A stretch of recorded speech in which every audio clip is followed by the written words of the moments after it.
Assalamualaikum warahmatullahi wabarakatuh. Sekarang kita akan bahas diode. Oke, diode. Langsung aja. Diode itu simbolnya seperti ini. Ada segitiga, kemudian ada garis. Hati-hati, yang segitiga ini selalu lebih positif daripada yang garis. Kalau kondisi ini terpenuhi, di mana segitiga lebih positif daripada garis yang ini ya, maka diode itu on. Diode merupakan komponen non-linear yang sederhana. Maksudnya non-linear itu apa? Kalian tahu kan? Non-linear itu kurva tegangan dan arusnya dia tidak garis lurus, nanti dia berubah eksponensial. Komponen semikonductor yang paling dasar, ya, karena dia terdiri hanya dari dua terminal dan dari sambungan junction P dan junction N. Substrat P dan substrat N memiliki dua terminal anoda, arus positif mengalir dari anoda ke katoda. Nih. Arus positif mengalir dari anoda ke katoda. Jadi arus, ingat, pada diode tidak bisa mengalir dari katoda. Karena arus mengalir dari anoda, otomatis anoda lebih positif daripada katoda. Kemudian diode ini banyak digunakan pada gerbang logika dan rangkaian penyearah. Terutama yang di sini adalah rangkaian penyearah nantinya. Karakteristik diode ideal, karakteristik arus tegangannya. Oke, ini simbolnya tadi ya. Ini yang segitiga anoda, yang garisnya adalah katoda. Arus selalu masuk dari anoda keluar ke katoda, tidak bisa sebaliknya. Nah, ini adalah kurva tegangan dan arusnya. Kita lihat, jika tegangannya positif, ini 0 di sini kan, maka di kanan 0 ini adalah positif, itu disebut dengan forward bias. Artinya apa? Anoda lebih positif daripada katoda, maka terjadi forward bias. Arusnya menuju taiga, itu idealnya. Jadi dia berfungsi sebagai seolah saklar tertutup saat forward bias. Saat reverse bias dia sebagai saklar terbuka. Saat reverse bias di sebelah kiri 0, berarti tegangannya negatif. Artinya apa? Katoda lebih positif daripada anoda, berarti tegangannya ini negatif gitu ya. Maka terjadilah namanya kondisi reverse bias. Kondisi reverse bias, lihat arusnya 0. Jadi seolah terputus. Ini arusnya 0 ya, nggak ada yang sisi vertikalnya, tapi tegangannya akan mengikuti tegangan yang diberikan pada diode ini, tegangan reverse-nya. Sama seperti saklar. Jadi analogikan dia seperti saklar. Nah, ini misalkan kita, kalau yang ini adalah saat tegangannya lebih kecil pada 0, berarti negatif. Lihat nih, nggak ada kontaknya di antara dua terminal ini, maka harusnya adalah 0. Sedangkan yang ini gambar kita lihat tegangannya sama dengan 0, ya, berarti di titik ini nih, titik ini tegangan sama 0, maka harus bisa melewati kontak ini. Gampang aja ya. Ini diode ideal ini nanti bisa kita gunakan untuk menganalisa rangkaian diode secara cepat gitu. Dari rangkaian yang terdiri dari diode, untuk menganalisa cepat kita gunakan dia, kita anggap bahwa diode itu adalah diode ideal. Artinya apa? Diode akan on atau arus akan mengalir jika anoda lebih positif pada katoda. Arus akan putus atau berfungsi sebagai saklar off, saklar open jika katoda mengalir dari jika arus mengalir dari katoda menuju anoda. Jadi ingat ya di sini, forward bias artinya on, reverse bias artinya off.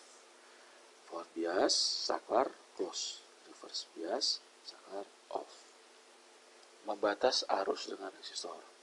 Oke, tadi kita sudah ketahui bahwa diode itu pada saat forward bias berlaku sebagai saklar tertutup. Nah, namun diode itu juga memiliki tegangan jatuhnya. Tegangan jatuh diode itu sebesar biasanya 0,7, 0,5, 0,7. Tergantung jenisnya sih. Ada diode yang tegangan jatuhnya 0,2. Oleh karenanya, diode tidak boleh kita hubung singkat dengan tegangan. Gitu. Saat forward, kita hubung singkat dengan tegangan. Oleh karenanya harus kita kasih resistor pembatas. Tujuannya apa? Agar tegangan jatuh pada diode ini merupakan tegangan jatuh yang boleh, sedangkan sisanya jatuh pada resistor. Gitu ya. Juga digunakan untuk membatasi arus. Kalau seperti ini, misalnya kita lihat rangkaiannya. Ya, sumber dihubungkan dengan ground melalui diode dan resistor. Bayangkan jika tidak ada resistornya. Saat diode berfungsi sebagai saklar close, yaitu di mana anodanya di forward bias, otomatis apa? Tadi kita lihat diode berfungsi sebagai saklar tertutup. Nah, oleh karenanya sumber tegangan 10 volt langsung terhubung pada ground. Nah, ini tidak boleh. Ya, akan menyebabkan kerusakan. Sehingga harus kita kasih dengan resistor pembatas. Kalau sumber ini kita bisa tahu bahwa arus yang mengalir saat diode aktif adalah 10 dibagi 1 kilo. Sehingga arusnya adalah 10 mA. Sedangkan ini, ya, kenapa harusnya 0 ampere? Karena katoda lebih positif daripada anoda. Anodanya terhubung dengan ground. Katodanya terhubung dengan sumber melalui resistor.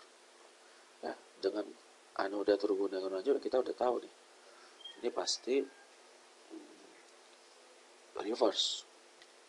Ya. Kalau reverse, diode off. Kalau diode off berfungsi sebagai apa? Saklar terbuka. Sehingga tidak ada arus yang mengalir. Oke. Gitu. Nah, ini aplikasi sederhana dari diode, yaitu sebagai penyiarah. Ya, misalkan ini ada sebuah sumber tegangan independen, sumber tegangan yang berbentuk sinus. Ya, berbentuk sinus. VI, ini VI ya, yang memiliki tegangan puncak VP. Oke, tegangan ini dibebankan pada resistor melalui sebuah diode. Jadi resistor ini sebagai beban, sebagai outputnya. Kita lihat bagaimana outputnya. Nah, saat siklus positif ini saat forward bias ya. Lihat, positif ketemu dengan anoda. Berarti siklus positif adalah saat forward bias. Saat forward bias, di mana anoda lebih positif daripada katoda, otomatis nanti beban menerima tegangan full dari VI sumber, atau tegangan beban atau tegangan V out ya sama dengan tegangan sumber. Kita lihat, nah seperti ini. Ini saat siklus positif, tegangan output, tegangan bebannya sama dengan tegangan sumber. Nah, saat siklus negatif, kita lihat lagi. Saat siklus negatif, berarti kan arus mengalir dari sini ya, di atas.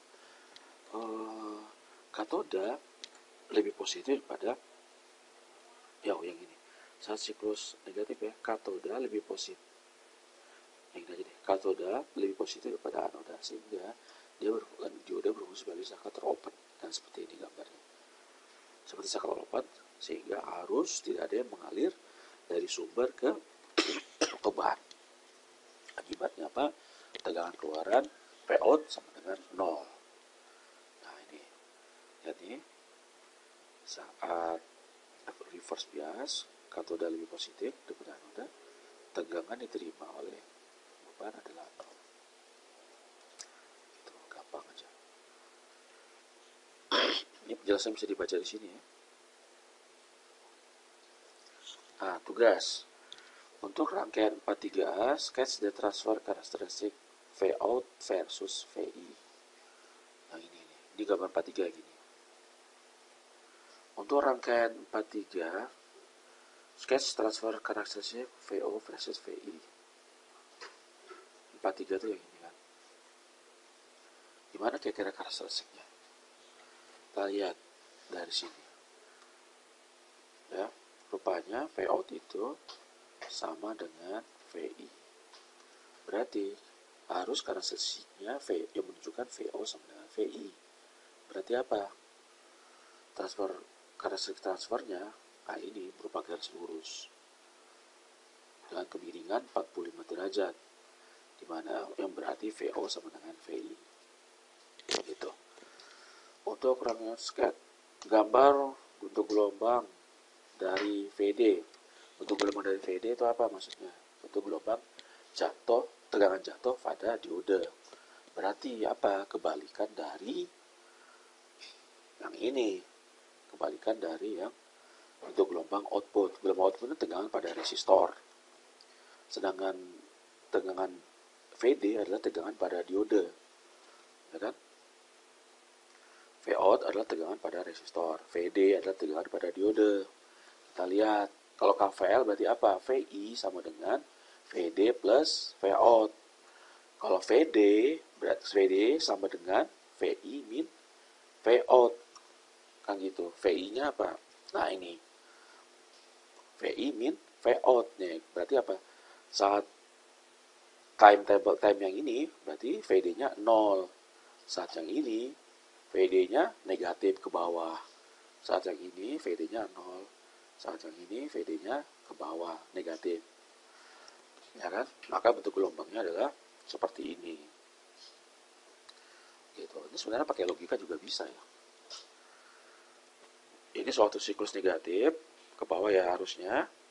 Ini ketahan kan, berarti tegangan ini, tegangan diode adalah sama dengan tegangan VI. VI-nya kan tegangannya negatif. Ya kan, waktu siklus negatif, tegangannya VD berarti negatif. Sehingga ya dia otomatis ke bawah. Kalau nggak jelas, silakan tanya di kolom komentar ya. Contoh 41. Memperhatikan rangkaian. Oke, contoh 41 memperhatikan rangkaian fungsi untuk mencas baterai 12 volt sederhana. Jadi di sini pada soal ini kita asumsikan bahwa baterai ini tegangannya 12 volt ya. Sebenarnya kan nggak seperti itu kalau realitasnya. Kalau misalkan baterai itu udah habis, maka tegangannya bukan 12 volt tapi kurang. Tapi untuk soal ini kita permudah aja bahwa tegangan baterainya tetap 12 volt walaupun muatannya udah habis. Jika Vs berbentuk sinus dengan Vp 24 volt. Maksudnya apa? Ya berarti Vs ini merupakan gelombang sinus dengan persamaan 24 sin theta ya. 24 sin theta. 24 itu sebagai tegangan puncaknya, sin theta sebagai bentuk gelombangnya. Tentukan sudut alir rangkaian arus puncak pada dioda dan tegangan reverse maksimum yang muncul pada dioda. Nah sekarang arus puncak. Sumber puncak kita lihat sumber puncaknya adalah 24 volt. Berarti arus puncak pasti berhubungan dengan ini. Arus puncaknya adalah 24 dikurangi 12. Ya, 24 dikurangi 12. Kenapa dikurangi 12? Ini arus puncak. Arus puncak berarti kan arus yang mengalir puncak paling besar kan gitu. Berarti logikanya harus saat diode ini on. Kan gitu. Kalau diode off kan arusnya 0. Berarti jelas bukan puncak. Nah, berarti arus puncak terjadi saat diode on. Kalau diode on berarti harus ngalir dari seputaran searah jarum jam kan gitu ya. Kan seperti ini arus ngalirnya. Kalau arus ngalir seperti ini berarti apa? Tegangan Vs ya akan dikurangi menjadi tegangan 12 volt, kemudian dibagi 100 itu adalah arus puncaknya. Kenapa kok dikurangi 12? Ya karena kan Vs positifnya ke atas, sedangkan baterai juga positifnya ke atas sini kan. KVL berarti dia saling mengurangi. Pakai logika aja deh. Maka arus puncaknya adalah Vs dikurangi 12 dibagi 100. Vs-nya yang 24 volt. Jadi saat sudutnya adalah 90 derajat gitu. Gitu ya.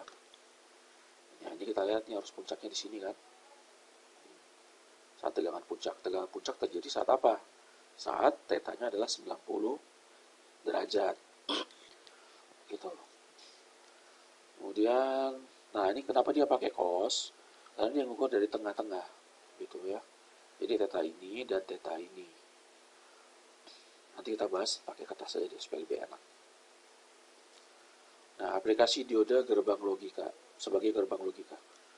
Oke, untuk menganalisa rangkaian seperti ini harus kita asumsikan bahwa diodenya on atau off.